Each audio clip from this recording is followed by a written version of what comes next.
Natal Bapak Ibu. Selamat Natal. Selamat Natal. Merry Christmas. Setiap awal dari bulan Desember kita bersyukur kepada Tuhan bisa memasuki bulan terakhir dari tahun ini dan kembali menikmati suasana dan nuansa Natal. Mari kita berdoa menyerahkan ibadah kita hari ini. Bapa, kami mempersembahkan ibadah ini ke dalam tangan-Mu. Kami rindu Engkau bertakhta di atas penyembahan kami. Semua yang kami lakukan dengan perkataan, dengan perbuatan, kami melakukannya untuk kemuliaan nama-Mu. Kami bersyukur Engkau memberi kami kesempatan lagi di tahun ini untuk memasuki bulan ini. Kami juga mengingat saudara-saudara kami di Lumajang untuk peristiwa meletusnya Gunung Semeru. Kami berdoa agar supaya Tuhan memakai pemerintah daerah setempat untuk mengatasi berbagai situasi yang ditimbulkan karena peristiwa alam ini Tuhan. Tuhan melindungi semua umat Tuhan dimanapun kami berada, sanak famili kami yang jauh, yang dekat, keluarga kami yang ada di luar kota, yang ada di dalam kota. Tuhan memberkati Indonesia, Tuhan selamatkan Indonesia. Kami siap untuk memberi yang terbaik buat Tuhan melalui ibadah ini. Dalam nama Yesus. Amin. Ada satu ayat yang sangat indah di dalam Alkitab kita. Di Injil Lukas berkaitan dengan Natal. Jadi ketika kita masuk minggu pertama, maka seluruh khotbah adalah tentang Natal.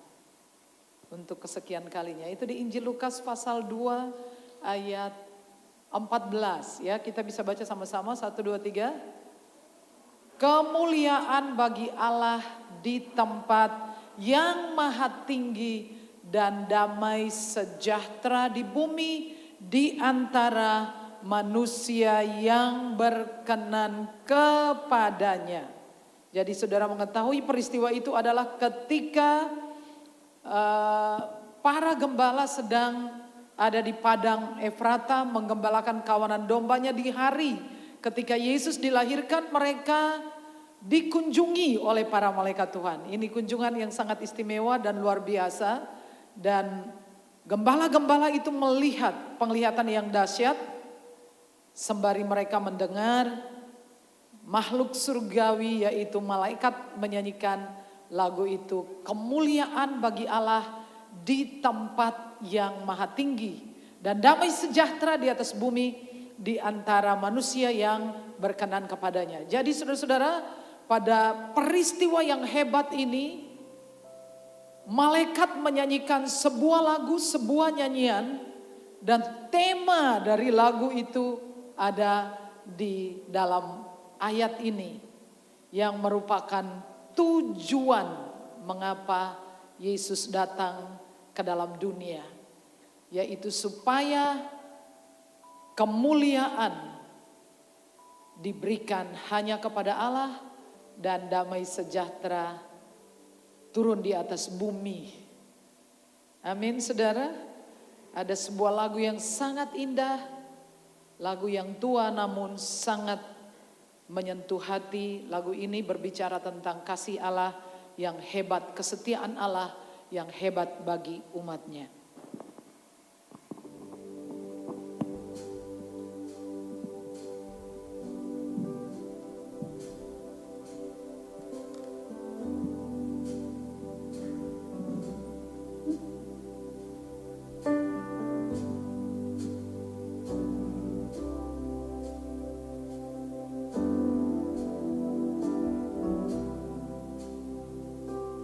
Great is thy faithfulness, O God my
Kalau dalam terjemahan bahasa Indonesia dikatakan bahwa rahmatmu baru setiap pagi. Tapi di dalam lagu yang asli dikatakan semua keperluanku Tuhan sediakan. Sampai hari ini Tuhan masih dan akan selalu menyediakan keperluan kita. Baik, berita malaikat adalah tentang tujuan penting kehadiran Yesus di bumi.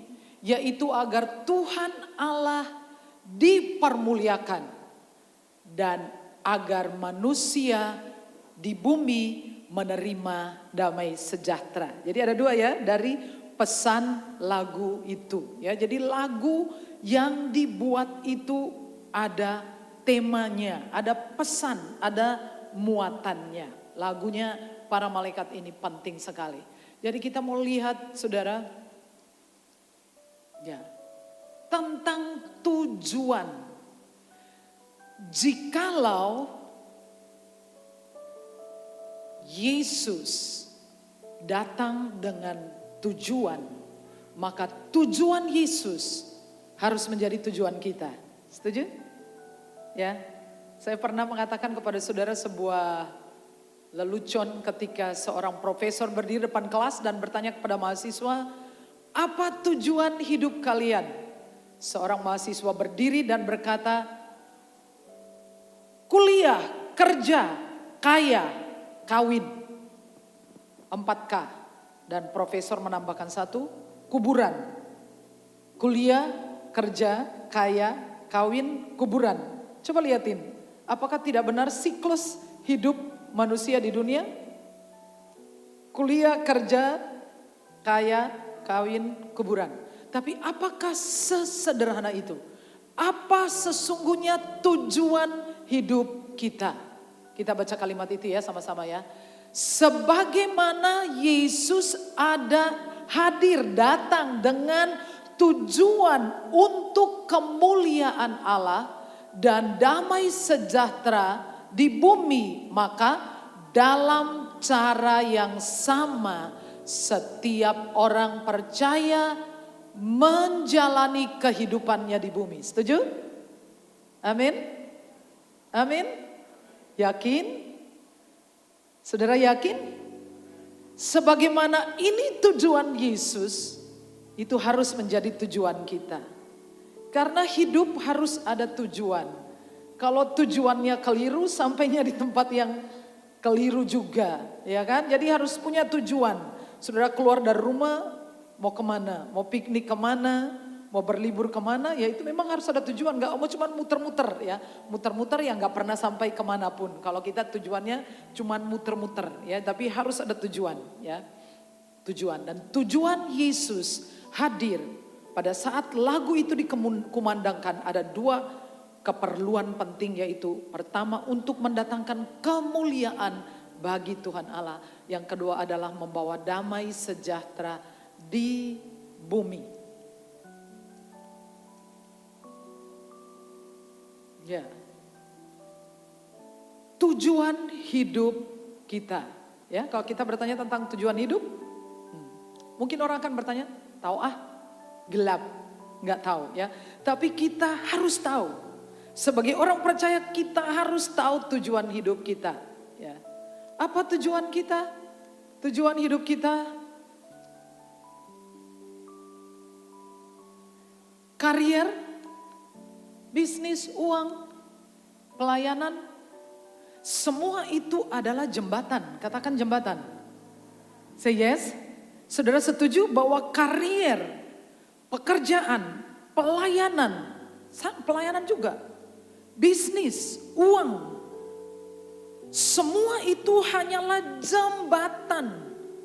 Jangan jadikan karier, pekerjaan, pelayanan, bisnis, uang sebagai tujuan, salah. Tujuannya apa? Tujuannya adalah memuliakan Tuhan. Setuju?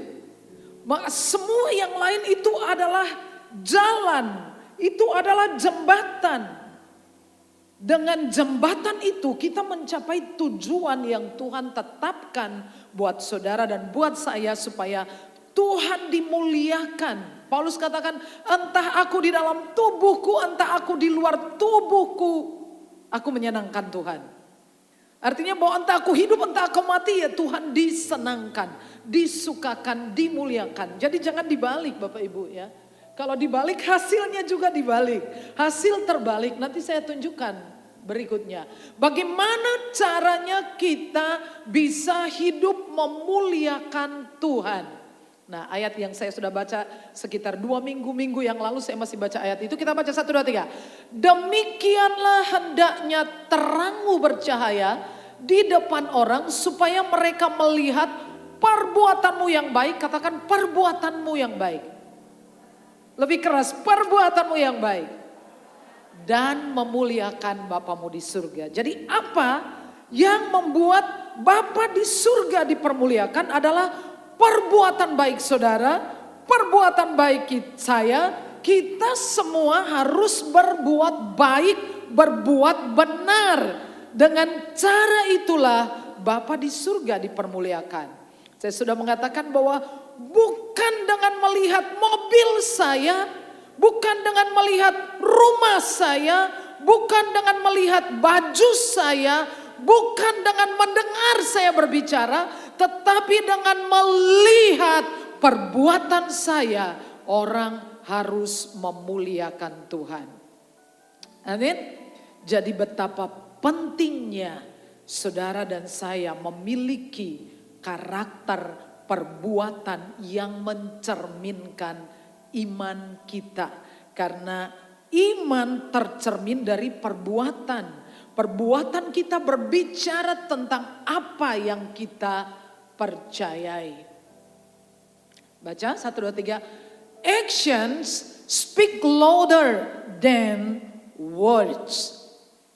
Artinya bahwa perilaku kita, sepak terjang kita, perbuatan kita sehari-hari di dunia kerja, di lingkungan di mana kita hidup, sepak terjang perilaku, cara kita bergaul, bagaimana cara kita menjalankan bisnis, bagaimana cara kita menjalankan pekerjaan, berinteraksi dengan tetangga, di lingkungan, kalau ada orang sakit, kalau ada orang meninggal, semua itu adalah cermin yang berbicara sangat keras daripada khotbah saya.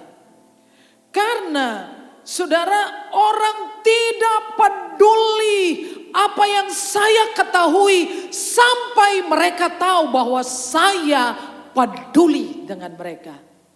Amin. Kita mau ngomong apa saja tentang Tuhan.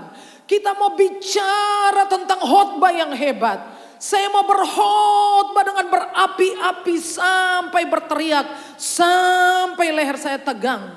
Tetapi kalau perilaku kita, saya tidak sesuai dengan yang saya khotbahkan, maka itu tidak ngefek, tidak memberikan dampak, pengaruh apa-apa. Karena orang tidak peduli apa ilmu saya, tapi mereka baru mau tahu kalau saya peduli. Begitu sederhananya. Ya, jadi perbuatan kita itu akan memuliakan Tuhan, mempermuliakan Tuhan, atau mempermalukan Tuhan. Saya baru mau masuk dapat satu foto dan Mbak Ambar mengatakan jangan nangis ya. Ya saya liatin, saya kenal seorang anak Tuhan, saya pernah melihat dia di gereja ini dan hari ini dia telah menyeberang ke seberang sana. Kita baca kalimat ini, 1, 2, 3. Bukan perbuatan, sama-sama dong, 1, 2, 3. Bukan perbuatan yang membawamu ke sorga, melainkan perbuatanmu membawa sorga ke dalam hidupmu. Say yes. Karena bukan dengan perbuatan kita tidak bisa membeli keselamatan. Oke ya. Kita diselamatkan karena iman, titik. Bukan karena perbuatan. Jadi apa perlunya perbuatan? Perbuatan kita tidak membawa kita ke surga. Tetapi perbuatan saudara membawa surga turun ke dalam hidup saudara. Dan walaupun saudara hidup di dunia, tapi berasa surga. Tiap hari seperti surga di hatiku, melayani Yesus bertambah manis. Jadi orang bisa hidup di dunia dengan suasana surga. Bisa? Lagu itu mengatakan kepada kita, tiap hari seperti surga dalam hidupku, karena aku melayani Tuhan. Seorang pria mempunyai 2 orang anak. Mereka sudah membayar tiket mereka untuk pergi ke Disneyland. Anak yang kecil setiap hari tidur dengan papanya. Dan papanya bercerita tentang Disneyland. Di Disneyland ada binatang purba, namanya dinosaurus, dan adiknya Tinosaurus. Anaknya mendengar setiap hari. Ada film tentang putri yang sangat cantik dengan pangeran yang sangat tampan. Setiap hari ayahnya cerita tentang Disneyland. Sampai tidur dia mikir Disneyland. Sampai mimpinya Disneyland. Sampai ngelilir dibangunkan. Lagi tertawa senang karena mimpi Disneyland. Lalu satu hari PPKM. Tiketnya hilang, gak bisa pergi ke Disneyland. Tapi anak bungsu itu hidup setiap hari seperti di Disneyland. Kalau saudara hidup benar, saudara hidup baik, saudara menikmati surga selagi saudara hidup di dunia. Say yes. Amin. Dunia rasa surga. Sebab ada dunia rasa neraka juga ada. Hidup di rumah sendiri tapi rasanya seperti berada di neraka. Tapi kalau saudara hidup benar, hidup lurus, saudara membawa surga, kuasanya, hadiratnya, pengaruhnya di rumah saudara, di hidup saudara, di hati saudara.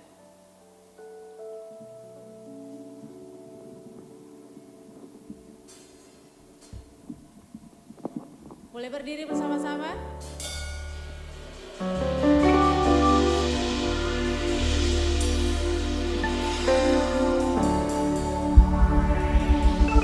Ya. Karena selalu ada sukacita, bahagia, selalu ada kegembiraan saat seseorang lahir di dunia ini. Tapi Yesus Kristus lahir dengan tujuan untuk mati dan bangkit menyelamatkan kita semua. Amen. Sejenak pikirkan hal itu. Dan hari ini kita merayakan kelahiran Tuhan Yesus. Sepanjang bulan Desember kita akan terus mengumandangkan bahwa Yesus Kristus lahir di dunia ini. Karena Allah Bapa mengasihi saya, mengasihi Bapak Ibu semua, mengasihi semua manusia di bumi ini. Supaya yang percaya tidak binasa tetapi beroleh hidup yang kekal. Boleh tepuk tangan buat Tuhan Yesus yang luar biasa. Karena gembira dan bahagia, saya mau ajak kita semua bergoyang. Tangannya semua boleh begini. Boleh digoyang tangannya, yang di rumah boleh mengikuti. Selalu ada sukacita saat kita bergoyang. Amin. Dia itu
Saudara, ada sebuah kisah dari kampung saya.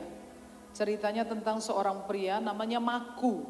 Maku itu sebetulnya nama panjangannya adalah Markus. Jadi kebiasaan orang di daerah saya tidak menyebut nama orang langsung panjang, ya, jadi disingkat. Jadi Markus jadinya Maku. Maku ini seorang pemabuk luar biasa. Setiap hari minum mabuk. Kalau sudah gitu pulang istrinya dihajar. Kata-katanya kotor, ya, suka memaki-maki. Nah, walaupun telah dinasihati berkali-kali dia tidak berubah. Akhirnya, saudara, satu hari waktunya sudah selesai. Malaikat Tuhan datang ke rumahnya dan mampir di rumahnya. Malaikat katakan, Maku, waktumu sudah selesai. Maku menyambut malaikat dengan sangat ramah. Dia menyuruh istrinya memasak masakan yang enak sekali. Lalu malaikat menikmati makanan. Dan akhirnya tertidur. Waktu itu Maku menemukan daftar list tentang orang-orang yang akan pulang, urut-urutannya. Dia liatin nama dia nomor 1. Karena malaikatnya tertidur, dia mengambil daftar itu, dia ganti yang lain. Dia kasih nomornya, urutannya ke urutan 50, ya. Jadi sekarang Maku di urutan 50. Setelah malaikatnya bangun, malaikat mengatakan, Maku, aku harus berterima kasih kepadamu. Karena aku sudah mengunjungi banyak rumah orang Kristen, tidak ada yang menyambut aku sedemikian hangat seperti engkau. Jadi sebagai rasa terima kasihku, sekarang daftar itu aku tidak mulai dari nomor 1, tapi mulai dari nomor urutan 50. Saudara, saya mengatakan tadi bahwa bukan perbuatanmu membawamu ke surga, tapi perbuatanmu membawa surga ke dalam hidupmu. Amin? Amin? Yakobus pasal 2 ayat 26 mengatakan begini. Sebab seperti tubuh tanpa roh adalah mati, demikian juga iman tanpa perbuatan-perbuatan adalah mati. Saudara bisa memeriksa konteks surat Yakobus ini, dia sedang berbicara tentang orang-orang Kristen yang talk only. Cuman ngomong saja tetapi tidak melakukan, ya. Kalau ada orang yang telanjang, tidak memberikan dia pakaian. Kalau ada orang lapar, diam saja. Itu maksudnya, konteksnya. Jadi iman saja mati kalau tidak ditunjukkan dengan perbuatan. Say yes. Sudah ingat ke atas saya katakan tadi bahwa cara untuk kita memuliakan Bapa kita di surga, membawa kemuliaan bagi Bapa adalah cara kita hidup, perbuatan kita, perilaku, tindak tanduk kita, sepak terjang kita dalam bekerja, dalam pelayanan, dalam bisnis, interaksi dengan keluarga, di sekolah, di tempat perkuliahan, di depan umum, di mana saja. Perbuatan kita itu akan menentukan apakah Bapa dipermuliakan atau tidak dipermuliakan. Jadi perbuatan itu penting. Katakan perbuatan itu penting. Perbuatan baik itu penting. Hidup benar itu penting. Sangat penting sekali. Apakah saudara percaya bahwa Yesus mengutus orang percaya ke dalam dunia adalah untuk tujuan piknik? Seperti tadi, kerja, kaya, kawin, kuburan. Kuliah, kerja, kaya, kawin, kuburan. Apakah cuma seperti itu?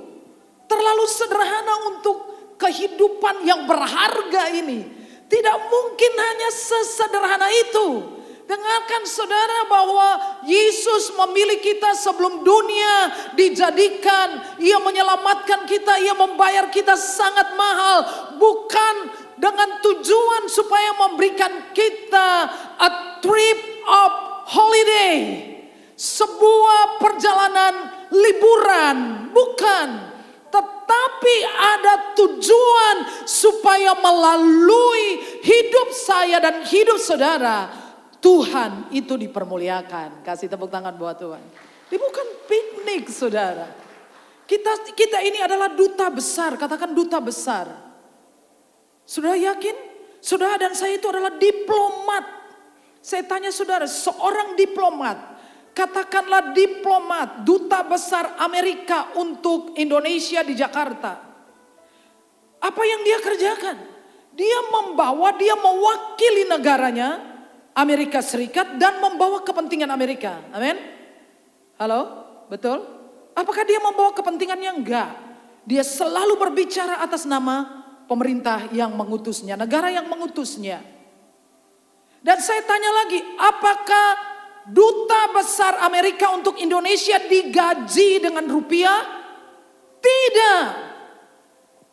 Demikian juga jika saudara mengerti tujuan hidup saudara, bahwa saudara dan saya ini hidup untuk Tuhan dipermuliakan, dan saudara mengatur ulang, menata ulang tujuan hidup saudara, saudara akan lihat selama saudara hidup untuk kepentingan Tuhan, maka semua kebutuhan saudara, segala sesuatu yang saudara perlukan dari awal sampai akhir, sampai nafas terakhir saudara, Tuhan menyediakannya.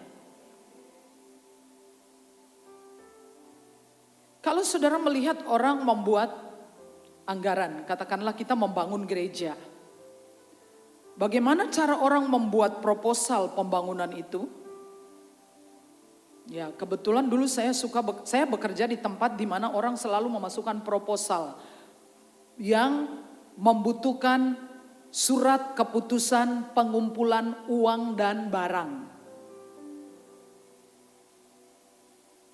Saya biasa mengetik surat keputusan itu, keputusan bupati. Proposal itu yang dimasukkan, ada daftar isinya, ada pendahuluannya, ada maksud dan tujuan, ada gambar tentang bangunan yang besar, gambar yang besar dilipat-lipat, ada detil-detil tentang bangunan itu. Dan yang tidak boleh tidak ada adalah anggaran, katakan anggaran. Jikalau saudara percaya bahwa saudara hidup di dalam rencana Allah dan bahwa Allah mengetahui rancangan apa yang ada padanya mengenai saudara, yaitu rancangan damai sejahtera dan bukan rancangan kecelakaan, maka itu sudah termasuk anggaran biayanya. Say yes. Kasih tepuk tangan buat Tuhan dulu. Maka ini pasti terjadi. Matius 6 ayat 33. Carilah dahulu kerajaan Allah dan kebenarannya, maka semuanya itu akan ditambahkan kepadamu. Minggu lalu saya katakan semua yang lain ditambahkan, benar-benar ditambahkan. Benar saudara. Apa yang Tuhan bisa sanggup tambahkan kepada saudara? Karier, bisnis, uang, modal, promosi, kesehatan, kekuatan, kesempatan. Percayakah saudara bahwa Tuhan dapat mempertemukan saudara dengan orang-orang yang akan berkontribusi, membantu saudara untuk karier saudara, bisnis saudara bisa lebih sukses? Percaya saudara, dalam kitab Ulangan dikatakan bahwa Tuhan memberi kekuatan kepada orang percaya umatnya agar mereka bisa memperoleh kekayaan. Kalau saudara itu tidak kuat, kalau saudara itu lemah, kalau saudara sakit, apa bisa kerja? Jadi semua itu ditambahkan pada saat hati dan pikiran saudara mencari bagaimana caranya supaya saya hidup memuliakan Tuhan. Maka semua itu ditambahkan, dikasih sehat, dikasih modal, dikasih uang, dikasih kesempatan, dikasihlah orang-orang. Saudara, ada kisah nyata di mana seorang pasangan suami istri yang baru menikah 2 hari, kemudian mereka terpisah karena perang dunia kedua. Setelah 73 tahun mereka dipertemukan. Ajaib kan saudara? Saudara mungkin mengatakan ngapain juga sudah ya, karena 73 tahun terpisah ya umurnya sudah 90-an tahun. Saudara tahu yang perempuan begitu dipertemukan, dia tidak henti-hentinya, oh praise God, praise God. Saudara menikah 2 hari, 73 tahun lewat, mereka dipertemukan di mana? Di panti jompo. Semua akan ditambahkan. Say yes. Belum punya istri ditambahkan. Dikasih yang paling cocok untuk saudara, saya tanya. Mau istri cantik tapi akhlaknya buruk atau istri jelek tapi akhlaknya baik? Boleh dijawab. Cantik dan akhlak baik? Enggak, saya kasih pilihannya. Mau yang cantik akhlaknya buruk atau jelek akhlaknya baik? Katanya pilih yang cantik walaupun akhlaknya buruk. Karena akhlak itu dia bisa diajari, bertobat, terima Yesus, berubah. Tapi kalau jelek, gak bisa berubah. Ada orang itu yang ya di TikTok ya, ada gadis muda itu yang membawa mikrofon dan dia mau wawancarai cowok-cowok. Ya dia tanyain, pertanyaan cuma tanya, pengen pacar cantik apa jelek? Cantik atau pintar? Dia cantik atau pintar? Cantik atau pintar? 15 pria didatangi, 11-nya menjawab pintar. Yang 4-nya bilangin cantik. Ternyata pintar lebih baik. Semua akan ditambahkan. Katakan ditambahkan. Pacar kalau butuh ditambahkan. Yang belum punya pacar ditambahkan. Ikan lele sama timun bisa ketemu di warung pecel lele. Jodoh. Semua ditambahkan saudara-saudara ke dalam hidup saudara. Kalau saudara tujuannya adalah untuk Tuhan. Semua ini ditambahkan kepada saudara. Saya bertemu dengan tukang jual nasi uduk di depan. Pas pandemi mereka datang ke gereja 1 kali. Lalu lockdown, bahana. Kemudian setelah hari Minggu seperti gini setelah ibadah. Karena dia orang baru, saya suka pergi ke rumah mereka. Saya pergi, dia bilang di pasar, ancar-ancarnya saya datang di pasar. Dia masih jualan di sana dan dia cerita seminggu bisa dapat uang jutaan. Besar. Di belakang kios kain itu. 2 kios digabung dan bagus bersih. Masih ada sop igo dan saya makan sop igo, enak sekali. Tapi itu adalah makan saya yang terakhir di situ. Kemudian pasar itu karena pandemi tidak dikunjungi 1 orang pun. Dari penghasilan jutaan jadi 0. Pada saat yang sama pasar dipindah di pasar baru. Dapat warungnya di dalam. Dia jualan. Awal jualannya lumayan. Tapi kemudian biar pet, teretet, pet, selesai. Dia nggak dapat uang. Di jualan apa saja dan saya suka perempuan seperti itu. Rajin bekerja. Saya beli juga makanan dari dia. Jualan ayam lah, pokoknya semua. Jualan jus. Lalu satu hari dia ketemu dengan seseorang. Dan orang itu memberikan dia uang 400.000. Dia bilangin, ini adalah benih. Saya akan buka nasi uduk depan gereja. Boleh nggak aku buka nasi uduk depan gereja? Saya bilang buka. Dan saudara liatin, mulai dari 3 kilo, 5 kilo, 7 kilo, sekarang 20 kilo beras. Nah saudara tahu setiap hari kalau saya pergi ke menara saya tahu. Di samping warungnya itu digantung 10 bungkus nasi uduk. Kalau itu 5.000 paling murah 5.000. Setiap hari ada nasi uduk. Sekarang tugas mengantarkannya adalah Mas Junta. Sasarannya adalah tukang becak dan orang gila. Dan saudara tahu 10 nasi uduk. Setiap hari sudah bayangkan kalau 10 nasi uduk kali 5.000 10 hari berapa? 50.000. 500.000. 20 hari 1 juta. 30 hari 1,5 juta. Untuk kasih makan orang miskin. Apakah dia kekurangan? Dia bilangin kadang-kadang hujan deras. Gak ada orang belanja di warung-warung tutup dia. 2 jam saja jual. Ludas semua. Terus naik. Percayakah kalau hidup saudara itu ada tujuannya untuk Tuhan? Tuhan akan kirim orang-orang baik kepada saudara. Saudara akan ketemu dengan orang-orang yang akan menolong saudara. Yang berkontribusi dalam hidup saudara. Yang membantu saudara. Kesempatan, peluang, kesehatan, modal, uang. Sampai saudara terpenuhi bahkan berkelimpahan. Dan saudara memenuhi panggilan saudara. Kasih kemuliaan buat Tuhan. Jadi pesannya adalah ubah tujuan saudara. Kalau selama ini yang saudara kejar ini, saudara nggak ngalami Matius 6 ayat 33. Semua akan datang sebagai tambahan. Tapi kalau hidup dibalik, semua akan datang atas jerih lelah saudara. Cari sendiri sampai kelenger. Saudara nikmati. Tapi kalau saudara ubah tujuan saudara, saudara akan dapatkan itu. Di mana ada kebenaran, di situ akan tumbuh damai sejahtera, dan akibat kebenaran ialah ketenangan dan ketentraman untuk selama-lamanya. Ini ayat yang merupakan koridor untuk masuk di poin kedua mengenai tujuan Yesus adalah membawa damai sejahtera. Saudara, kita berada di satu bumi yang damai sejahtera menjadi barang langka. Ya, baru kemarin saudara tahu apa yang terjadi, saya liatin berita-berita itu, melihat rumah-rumah orang yang bagus-bagus kemudian dilanda oleh lahar dingin.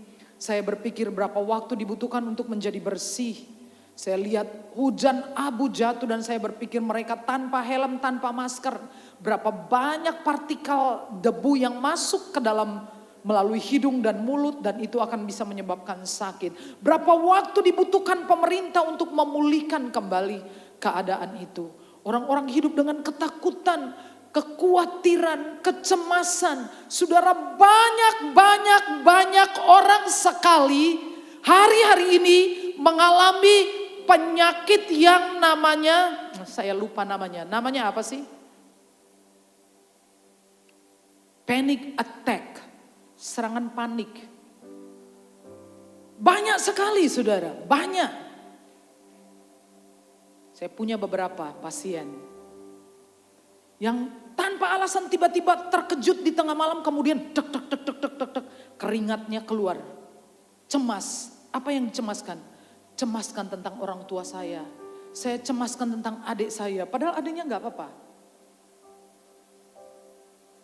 Damai sejahtera menjadi barang langka, dan Alkitab mengatakan, dan karena kedurhakaan akan bertambah. Ini tentang akhir zaman. Di dalam Matius pasal 24, Tuhan Yesus berbicara tentang akhir zaman, tentang permulaan dari masa penderitaan, permulaan penderitaan dari zaman baru. Kasih kebanyakan orang menjadi dingin, ya. Kita kehilangan kasih satu kepada yang lain, karena apa? Semakin banyak kekerasan, kedurhakaan. Di mana damai sejahtera kita bisa menemukannya. Baca saudara. The world will not be peace until peace has found a home in the heart of every person. Dunia ini tidak akan ada damai sampai damai yang sejati itu menemukan rumahnya di hati setiap orang. Setuju? Amin. Tidak ada damai di dunia. Orang-orang pergi ke jalan seperti ada bom di dalam diri mereka. Semua menjadi salah. Tidak ada damai di dalam dunia. Tidak mungkin ada damai sampai damai yang sejati mendapatkan tempat di dalam hati setiap orang. Dan damai itu adalah Yesus Kristus. Katakan Yesus Kristus. Yesus adalah Raja Damai. Kalau saudara pengen belajar joget, carilah Raja Dangdut. Kalau saudara pengen dapat suami kaya raya, carilah Raja Minyak. Tapi kalau saudara perlu damai sejahtera, carilah Yesus Kristus.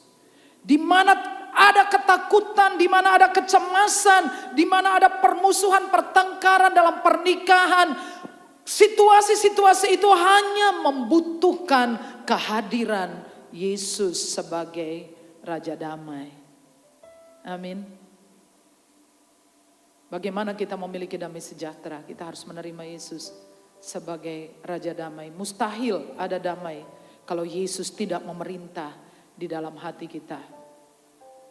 Bagaimana kita mengalami damai sejahtera? Besar kekuasaannya dan damai sejahtera tidak akan berkesudahan. Berbicara tentang Yesus sebagai Raja Damai. Damai sejahtera, ia adalah Raja Damai. Kekuasaannya besar. Damai sejahtera tidak akan berakhir. Bagaimana memiliki damai sejahtera? Hanya dekat Allah saja aku tenang. Amin. Amin. Dekat Allah saja aku tenang. True peace is not the absence of conflict, but the presence of justice. Damai sejahtera itu bukan karena tidak ada konflik. Kita mungkin mengalami konflik di dalam batin kita, betul? Karena persoalan-persoalan, masalah-masalah, apapun masalah itu seringkali terjadi pergumulan, konflik batin.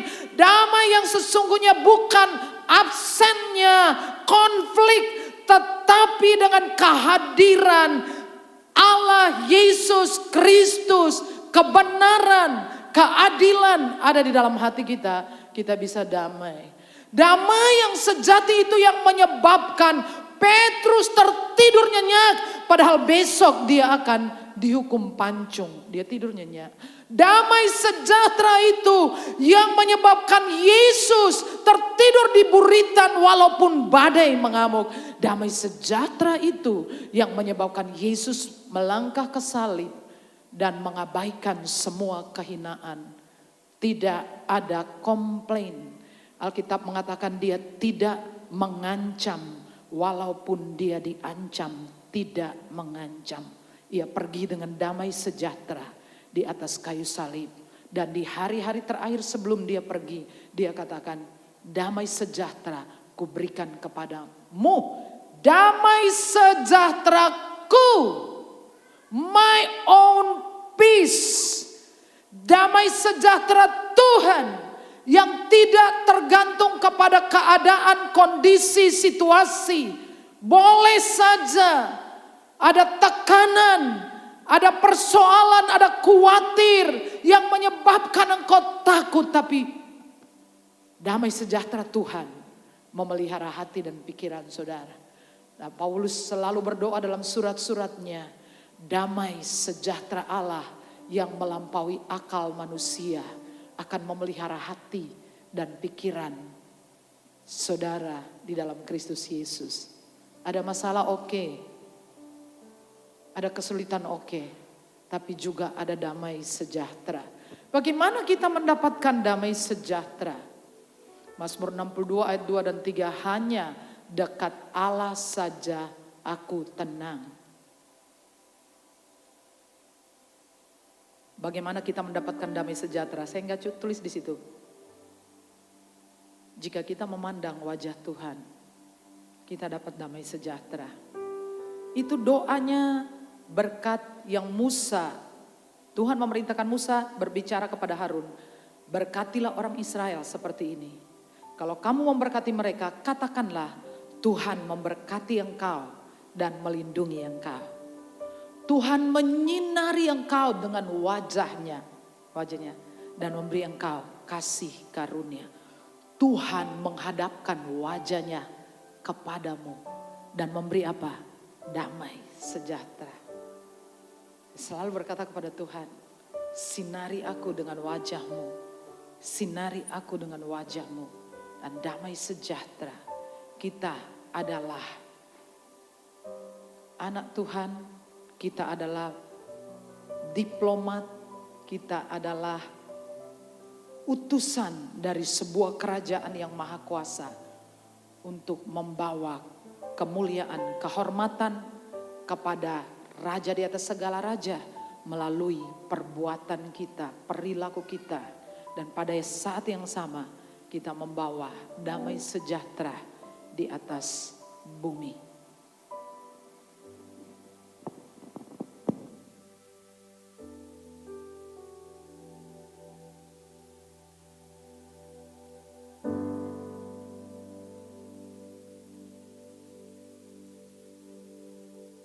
Firman Tuhan bahwa Yesus Kristus lahir, mati dan bangkit buat saya,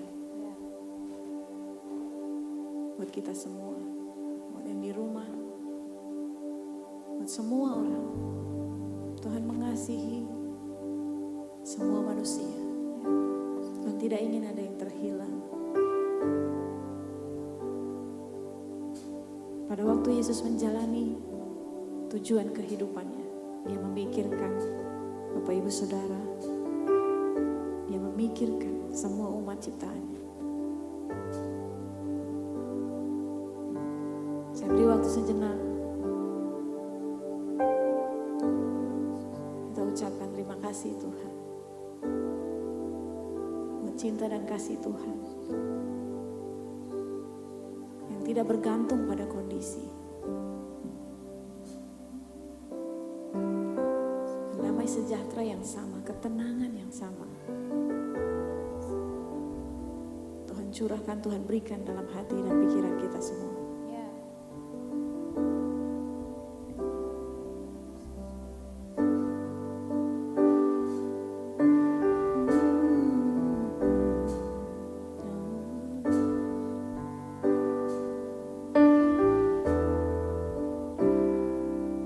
Waktu kecil kita merindukan Natal, hadiah yang indah dan menawan.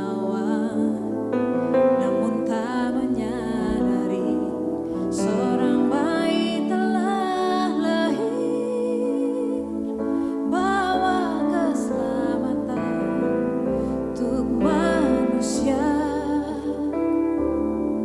Waktu pun berlalu dan kita pun tahu anugerah yang besar dari Bapa yang relakan anaknya disiksa dan disalibkan di bukit Kalvari karena kasih. Karena kita yang menderita, karena kita yang disalibkan, ada dunia yang hilang bisa selamatkan dari hukuman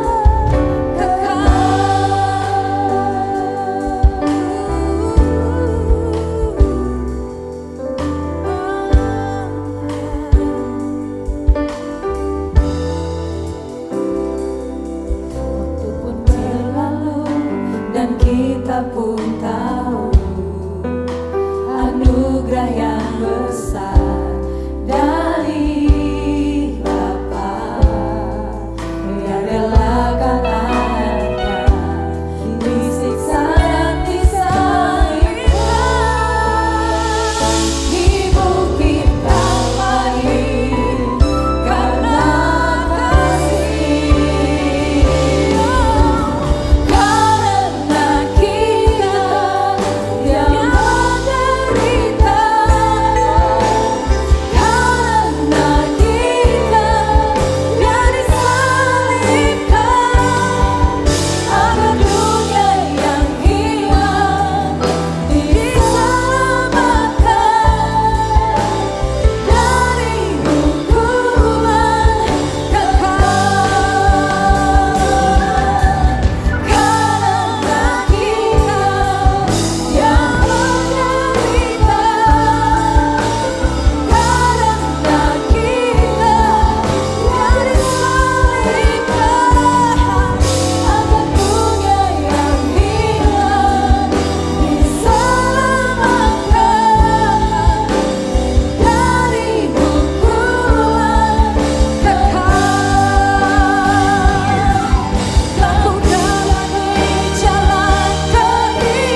Kamu akan dunia ini, supaya semua yang percaya tidak binasa. Kami bangga punya Engkau, Yesus. Terima kasih Tuhan.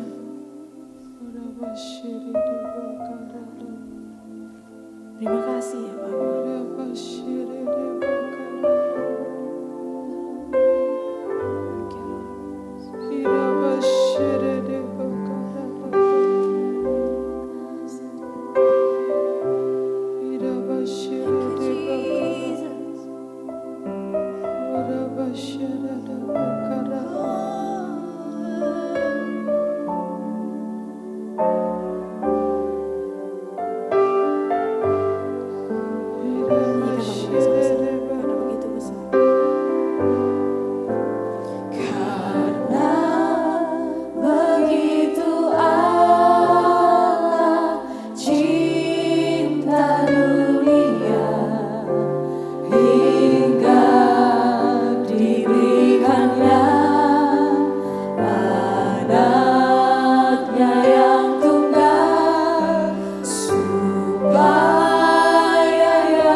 surga di dunia ini. Atur kembali tujuan hidup saudara dan saya. Setting kembali goal saudara. Jika kita hidup untuk tujuannya, semua yang lain akan didatangkan dalam hidup kita. Mari kita berdoa. Bapa, semua sudah jelas bagi kami. Kau telah membayar dengan nyawamu. Tidak untuk memberikan kami sebuah piknik di dunia ini, tetapi menaruh di pundak kami sebuah tanggung jawab untuk hidup demi tujuan Tuhan di bumi. Dan apabila kami melakukannya, maka semua yang lain Tuhan akan tambahkan ke dalam hidup kami. Teraikan firman-Mu di tempat terbaik dalam hidup kami. Di dalam nama Yesus kami berdoa. Amin. Silakan duduk kembali saudara, kita siap untuk masuk dalam perjamuan kudus. Saya mengundang para petugas untuk maju ke depan.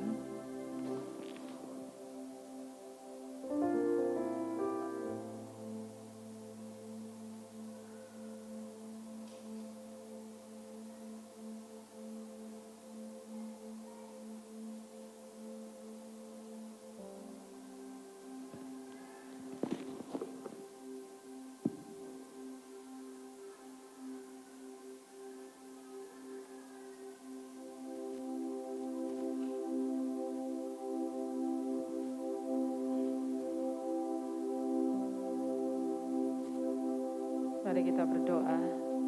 Bapa, kami tidak hidup dari lambang-lambang. Kami percaya bahwa tubuh dan darah Yesus tidak pernah hilang kuasanya. Kami mengangkat perjamuan ini untuk saudara kami Koh Iwan dan untuk Krishna yang sedang bergumul dengan sakit penyakit di tubuh mereka. Kiranya Tuhan menyatakan kuasa dan kemuliaan-Mu di tubuh mereka ya Tuhan. Semua yang sakit disembuhkan, yang lemah Tuhan kuatkan, yang dalam berbagai kesulitan Tuhan beri jalan keluar di dalam nama Yesus. Amin.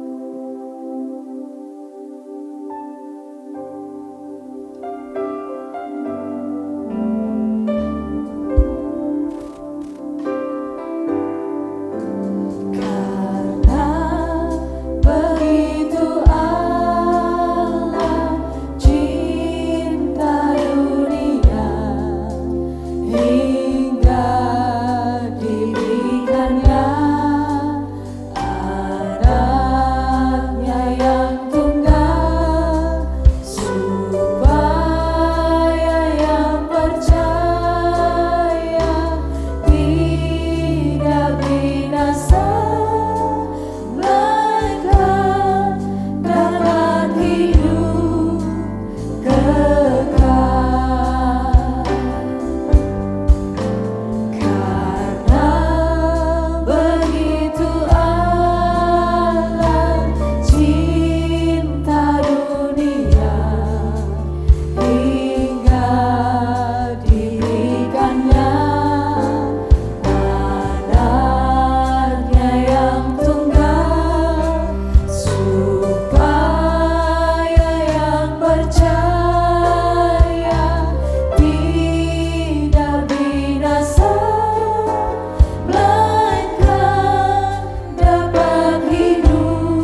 Mari bangkit berdiri jemaat Tuhan.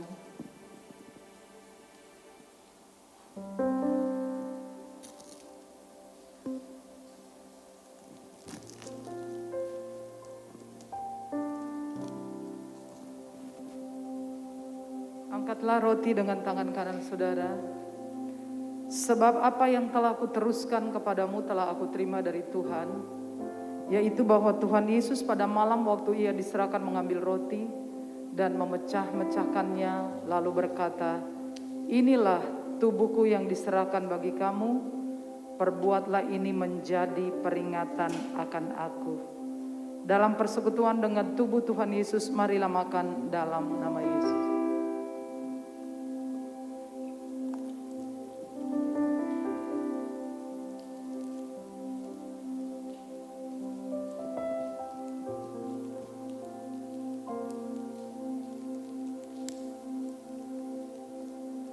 Angkatlah cawan dengan tangan kanan saudara. Demikian juga ia mengambil cawan sesudah makan lalu berkata, "Cawan ini adalah perjanjian baru yang dimeteraikan oleh darahku. Perbuatlah ini setiap kali kamu meminumnya menjadi peringatan akan aku. Sebab setiap kali kamu makan roti ini dan minum cawan ini, kamu memberitakan kematian Tuhan sampai ia datang."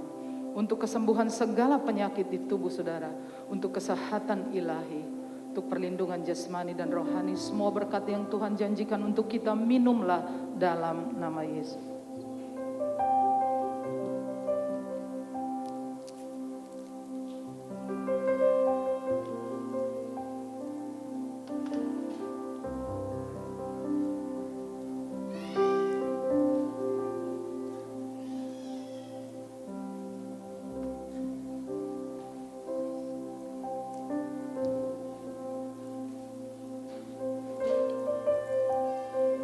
Mari kita tunduk kepala dan kita mengucap syukur. Terima kasih banyak Tuhan. Darah-Mu tidak pernah hilang kuasanya. Darah-Mu terus berbicara sepanjang hidup kami. Kami menerima semua yang terbaik yang Tuhan sudah kerjakan di salib buat kami. Di dalam nama Tuhan Yesus. Amin. Silakan duduk Bapak Ibu. Kita akan memberikan persembahan kita. Mari kita berdoa. Bapa, semua yang kami beri berasal dari Tuhan. Kau tidak pernah berhutang apa-apa dan kami tidak pernah kekurangan apa-apa. Terima kasih buat janji-Mu, Engkau memberkati lumbung-lumbung kami sampai kami berkelimpahan. Dalam nama Yesus. Amin.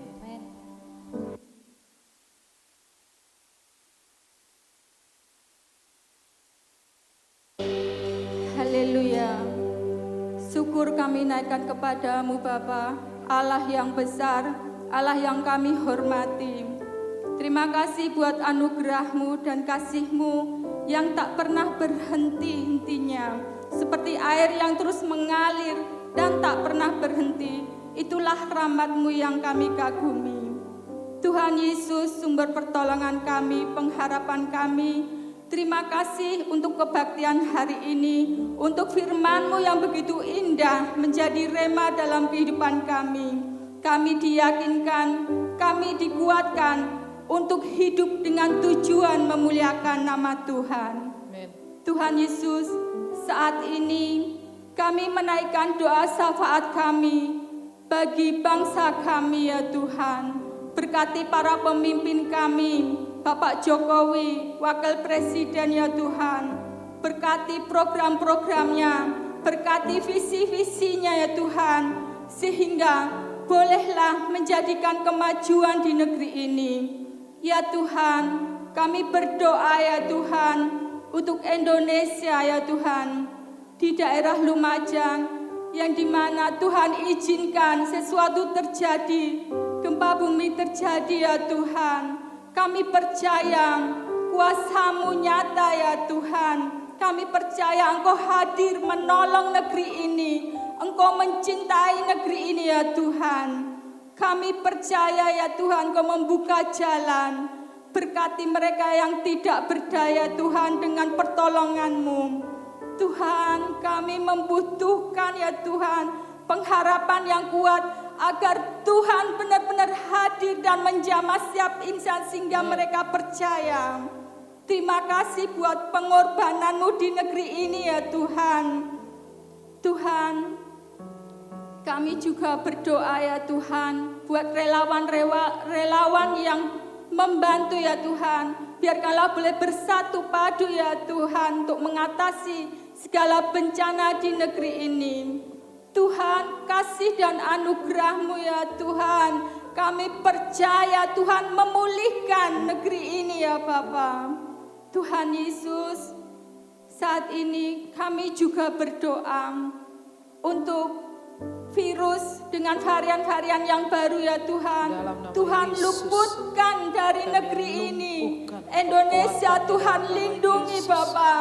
Dengan kasih dan anugerah-Mu bahwa darah Yesus telah melenyapkan virus itu. Dan biarlah kami boleh percaya ya Tuhan bahwa Tuhan menggenapi janjinya dengan rencananya yang begitu baik dan luar biasa. Tuhan Yesus, kami menyerahkan ya Tuhan negeri ini, sumber daya alamnya ya Tuhan. Engkau yang akan menjagai, jauhkan dari orang-orang yang tidak bertanggung jawab. Sumber daya alam ini ya Tuhan dikagumi oleh seluruh dunia ya Tuhan. Bahkan negeri kami ya Tuhan sangat berkemenangan ya Tuhan. Pakailah negeri kami bangsa Indonesia ini untuk alat kemuliaan-Mu. Tuhan Yesus, negeri ini sangat bersandar kepada Tuhan dan Engkaulah ya Tuhan yang akan memampukan negeri ini pulih dan kami percaya saat waktu yang indah nanti negeri ini akan menjadi negeri yang damai, negeri yang sangat menghormati Tuhan dan takut akan Tuhan. Tuhan Yesus, kami juga berdoa untuk bulan Desember ini ya Tuhan. Kami ingin menyambut hari kelahiran-Mu ya Tuhan. Kami ingin di bulan Desember ini penuh dengan rahmat, sukacita, penuh dengan kasih yang baru. Tuhan lahirkan kasih yang baru setiap hari, setiap saat ya Tuhan. Agar kami boleh mengenal-Mu lebih dekat lagi. Tuhan Yesus, berkati gereja ini ya Tuhan. Berkati cabang-cabangnya ya Tuhan. Untuk kebaktian Natalnya ya Tuhan. Dana-dananya ya Tuhan. Kami percaya ya Tuhan Engkau akan memberikan, Engkau akan membuka jalan untuk setiap cabang-cabang yang masih membutuhkan dana untuk merayakan kebaktian Natal ya Tuhan, untuk menyambut kelahiran-Mu. Berkati juga gereja Karangnongko yang saat ini baru proses membangun Tuhan. Engkau akan membuka jalan-Mu, Engkau yang akan memberikan sesuatu yang baik, dana yang terbaik, bangunan yang terbaik ya Tuhan. Berkati ya Tuhan cabang-cabang kami baik yang ada di Pedan, Karangnongko, Wedi yang akan dibangun ya Tuhan, yang akan dibeli, Jogja ya Tuhan. Berkati semua cabang-cabang dan juga pusat gereja ini. Berkati para pelayannya ya Tuhan. Berkati para tim pemusik. Berkati para diaken. Berkati ibu gembala ya Tuhan. Kami menyerahkannya Tuhan ke dalam tangan-Mu yang penuh kuasa. Engkau penyelenggara hidup bagi kami. Dan kami percaya Tuhan akan memampukan sehingga gereja ini boleh menjadi alat kemuliaan-Mu. Tuhan, kami juga berdoa Tuhan untuk kado Natal yang akan diselenggarakan besok ya Tuhan, tanggal 25 ya Tuhan. Tuhan, Kau berkenan memberkati agar kami boleh membeli sebuah genset Tuhan untuk kemuliaan nama Tuhan di sini ya Tuhan. Dan juga berkati ya Tuhan pembangunan gereja ini yang belum selesai di lobi depan Tuhan. Biarkanlah Tuhan kasih dan kemurahan-Mu akan mencukupi segalanya. Tuhan Yesus berkati keamanan di negeri ini. TNI, Polri, apapun ya Tuhan yang bersatu padu demi keamanan negeri ini. Tuhan, Engkau melindungi dengan sayap-Mu ya Tuhan. Terima kasih ya Tuhan. Satukan negeri ini ya Tuhan. Dan ampuni segala dosa bangsa ini ya Tuhan. Tuhan Yesus, Hanya Engkaulah ya Tuhan, kami berseru dan meminta pertolongan. Tiada kata yang banyak kami sampaikan, namun Engkau mengetahui isi hati kami ya Tuhan. Di dalam kelemahan kondisi ekonomi ini banyak orang yang menjerit, banyak orang yang tidak berdaya untuk menjalani kehidupan ini yang berlangsung ya Tuhan. Tuhan, Kau memberikan kemampuan, kekuatan bagi rakyat-Mu, bagi insan-Mu yang percaya Tuhan. Tuhan, kiranya Tuhan ulurkan tangan-Mu ya Tuhan. Jangan biarkan kami melakukan dengan sekehendak hati kami sendiri. Amen. Namun kami mengandalkan Engkau, sumber segala sumber.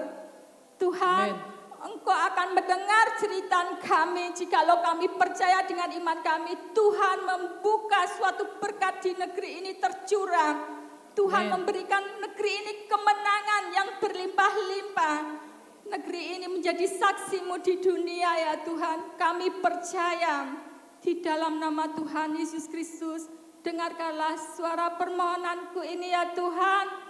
Berkati semua yang hadir di sini. Jemaat pulang dengan membawa damai dan sukacita serta berkat-Mu yang berlimpah-limpah. Terima kasih Tuhan. Dalam nama Tuhan Yesus Kristus kami berdoa dan mengucap syukur. Amin. Saudara, arahkan hati kepada Tuhan dan terimalah berkat-Nya. Tuhan memberkati engkau dan melindungi engkau. Tuhan menyinari engkau dengan wajah-Nya dan memberi engkau kasih karunia. Tuhan menghadapkan wajah-Nya kepadamu dan memberi engkau damai sejahtera. Semua yang diberkati berkata amin.